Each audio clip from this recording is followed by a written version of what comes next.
ሽንቴልሽና መጣው። እሺ እንዴ ዛሬም ሂሳብ ላለመክፈል ነው ተነስቶ ሄደው? አረ እንደዚህ ቋጣሪ መሆን ደግሞ በጣም ነው የሚደብረው። አረ ተው ምን ሆናችሁ ነው? አረ ዝም በይ። ዛሬ ካልከፈለ እንናገረዋለን። እንደውም መጣ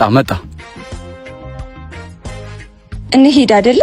ይሉ ሂሳቡን ቆልፏ። ዛሬ እንኳን ብር አልያዝኩም። አቦ ምንድነው ሁሌ አይሰለችም እንዴ? ሁሌ? አዎ ምንድነው?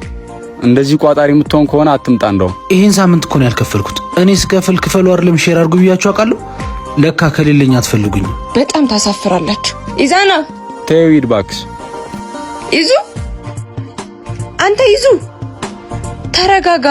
ማድረግ ይስተት ነበር እንዴ? ፈልጌ ነው እንጂ እኮ ግዴታ ያልነበረም። ማድረግ አይደለም እኮ ስተቱ። ነግሬህ ነበር። አንድ ነገር ከደጋገምኩ ግዴታ ይሆናል። እነሱን ተዋቸው። ስራ ቦታ ችግር አለ እንዴ? ገንዘብ ፈልገህ ከሆነ እኔም አበድርሃለሁ። አረ ስራ ጥሩ ነው፣ ገንዘብም አልጎደለኝም። ስንዝናና ምናምን የምናወጣውን ብር ቀንሼ ለተቸገሩ አባቶች እያስገባው ስለሆነ ነው።